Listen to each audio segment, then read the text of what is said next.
Buenas tardes, respetados compañeros. Mi nombre es Juan Javier Sarel y me toca exponer sobre algunos principios de una teoría del contexto, de un artículo publicado por Theo van Dijk en 1999. Esta exposición corresponde al grupo de presentaciones de la materia de discursos y procesos cognitivos.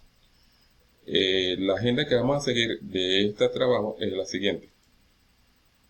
Vamos a partir por una introducción en la cual tomaremos la parte referente a los principios, argumentos y las propiedades del modelo contexto.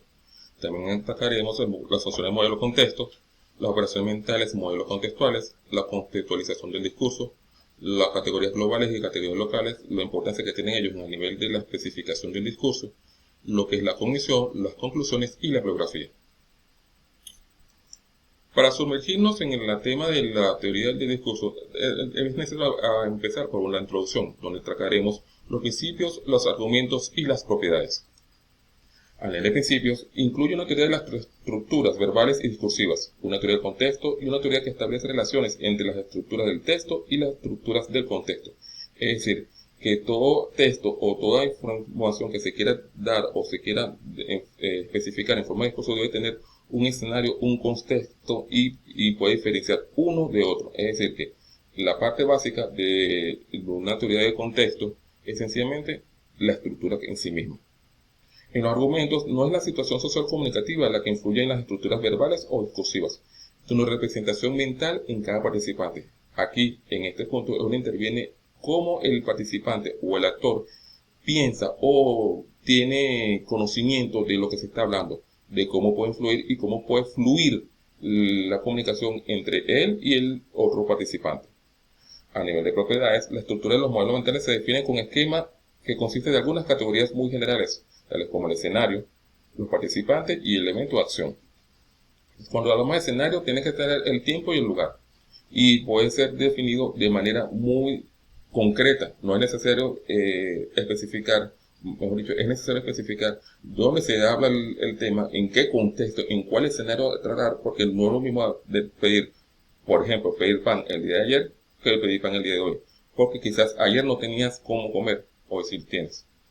Los participantes y sobre los roles, no es lo mismo establecer un rol de político en el cual tiene que ser en principio negociante, que establecer un rol de fanático o de afín a un gobierno o a una oposición, en el cual ya por el mismo ser de fanático, ya por el mismo tener ese rol o esa interactividad o ese conocimiento le da un sentido distinto al discurso que tú estás hablando. Debe tener importancia la acción.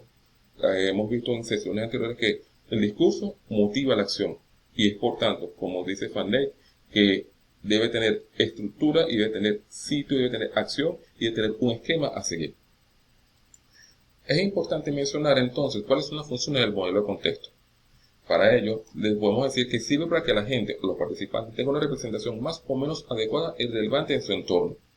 Debe controlar la producción y la recepción del discurso de tal manera que la estructura del discurso sea adecuada o apropiada a la situación interpersonal y social.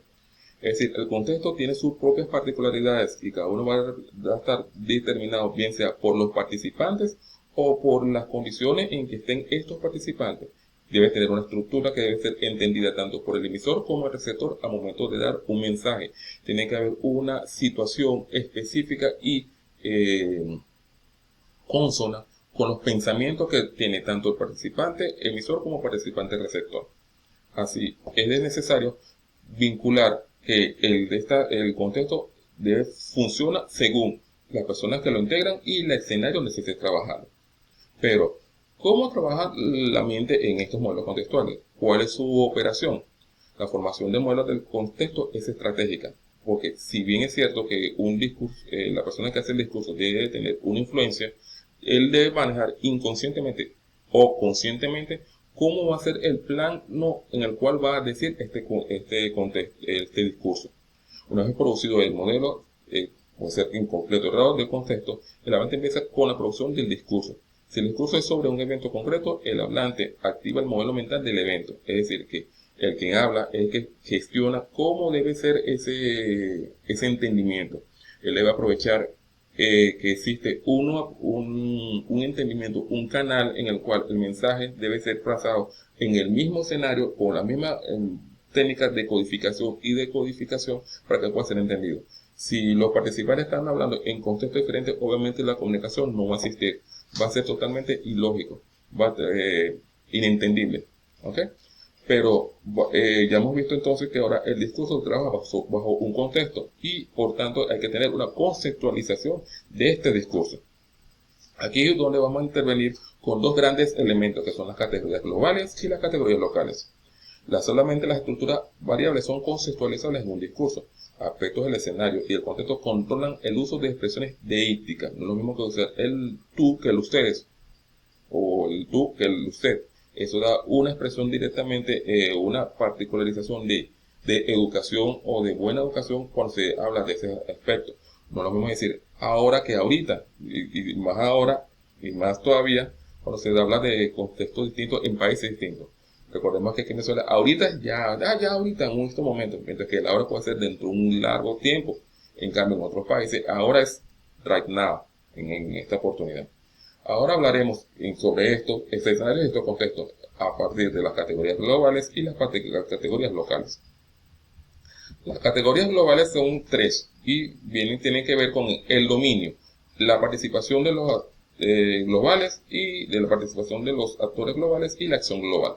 El dominio representa un sector global de la sociedad, como la política, la educación o la salud. Es decir, es el tema al cual se va a tocar o el tema al cual se va a decir. Por ejemplo, estuvimos viendo en sesiones anteriores lo que significa perro. Perro para un veterano significa un animal de cuatro patas, pero si no hablamos a nivel de amor significa un infiel, un desgraciado, como llamarán algunos. Es decir, hay que tener el área, el sector con el cual se debe tocar este tema, el punto en el cual se quiere tocar esta discusión. Los participantes globales comprenden, representan, describen explícitamente los discursos colectivos o las representaciones sociales.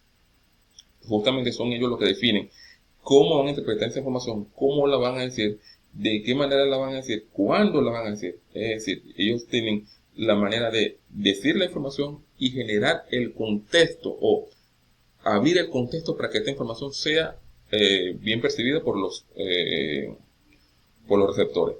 La acción global controla, por su parte, el uso de los conocimientos, la interpretación global de los tópicos y los objetivos sociales del discurso. Ya hemos visto en sesiones anteriores que el discurso habla de una acción.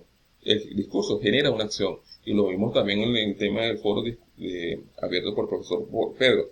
Que necesariamente cualquier tópico que nosotros hablemos generará una acción, bien sea de entendimiento por parte del receptor o bien sea de una acción de movimiento por parte del conjunto de personas que están recibiendo ese tipo de información. Pero además de estas categorías globales que son de dominio público, que son de nivel macro, podemos entrar a los a nivel micro, que cuando tocamos el tema de las categorías locales. Estas categorías locales están determinadas por la acción, el escenario, los participantes y la cognición o elementos cognitivos. Cuando hablamos de escenarios son subcategorías de tiempo y lugar que controlan expresiones deísticas en el discurso. Como lo he mencionado, si antes hablamos de el ahora y el ahora mismo, podemos hablar ahora de cosas tan sencillas como esto es para allá, esto en estos momentos. Esto no puede implicar una diferencia de la connotación que se le da, por ejemplo, en Petare como se le da en Valles del Tuy. La acción indica que los participantes están haciendo socialmente lo que hacen con la expresión del discurso, lo cual es una condición fundamental para que cualquier funcionamiento del discurso. Es decir, el discurso está hecho bajo un contexto, y ese contexto ya de por sí representa un escenario, una acción, ejecuta o provoca una reacción tanto en los participantes como en los elementos que intervienen. Justamente esos participantes se pueden clasificar en estos tres elementos, en los comunicativos, los interactivos y los sociopolíticos. Los comunicativos son aquellos que por naturaleza tienen una profesión y hablan como el lenguaje que permite esa profesión. Por ejemplo, no es lo mismo que hablar un doctor médico que un doctor abogado. Ellos tienen vocablos distintos y ofrecen, según su parlamento, según su discurso, una idea distinta. Interactivo me permite definir con quién estoy hablando. Y ahí tengo que definir, bajar o subir el nivel de mi habla o de mi discurso para que se entienda lo que estoy diciendo. Ahora, si hablamos de social y político, yo puedo decir que no es lo mismo es saber en qué grupo pertenece con la gente con la cual estoy hablando. Por ejemplo, no es lo mismo que yo esté hablando en un parlamento a favor de la posición, que va a hablar en ese mismo parlamento, en ese mismo congreso, en esa misma asamblea, habla a favor del gobierno. ¿Okay? Cognición, el cuarto elemento, y es importante, y es local porque generalmente lo tiene la persona. Representa los objetivos de la comunicación y sobre todo también el conocimiento relevante para la producción e interpretación. Eso significa cuáles son los elementos que debe tener esa persona para entender, para comprender, analizar y poder asimilar o proyectar esa información que desea emitir. Esta exposición va a terminar, es muy breve porque realmente lo que quiere hablar Van Dijk sobre los principios del discurso es que todo va a estar determinado principalmente por el escenario, los participantes, más allá del conocimiento del social del que se tiene y cómo pueden ser estas ideas y ser interpretadas por cada individuo. Es decir, en resumen, son los participantes de un evento comunicativo quienes construyen la relación entre su discurso y la situación social como ellos la interpretan. Por otro lado, esta teoría del contexto se desarrolla dentro del marco de las teorías psicológicas de los modelos mentales. Es decir, cada persona tiene su modelo mental y por tanto trabaja de manera distinta. Y aplicado a eso, existe una psicología, unas ideas, unos marcos en los cuales puede interpretar o formular un discurso. Por último, los modelos de experiencia son representaciones cotidianas y nuestras experiencias personales son las que definen la manera en que vivimos e interpretamos los eventos cotidianos. Es decir, tenemos una conciencia y tenemos una experiencia y generalmente las experiencias es la que determinan cómo va a ser entendido o cómo va a ser asumido ese contexto, va a ser asumido ese discurso.